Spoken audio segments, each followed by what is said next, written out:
Hi friends, today நம்ம என்ன recipe பண்ணியிருக்கோம் பார்ப்போம். பூரண கொழுக்கட்டை. இந்த வீடியோ வந்து நான் எப்படி செய்கிறேன்னு போட முடியாமல் போச்சு, அதனால் நான் சொல்கிறேன் எப்படி செஞ்சேன்னு. நான் வந்து 2 ஷேப்ஸ் தான் யூஸ் பண்ணியிருக்கேன். ஒன்று அந்த சமோசா மாடல் மாதிரி, இன்னொன்று வந்து அந்த பூ மாடல்.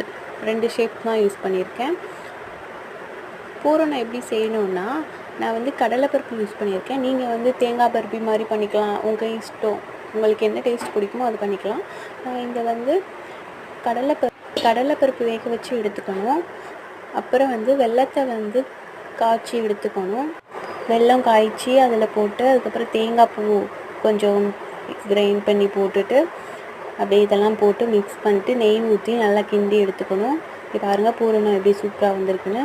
இந்த 2 ஷேப்ஸ் தான் நான் யூஸ் பண்ணேன். இந்த வீடியோ உங்களுக்கு பிடிச்சிருந்துச்சுன்னா லைக் பண்ணுங்கள், ஷேர் பண்ணுங்கள், சப்ஸ்கிரைப் பண்ணுங்கள். தேங்க்ஸ் ஃபார் வாட்சிங்.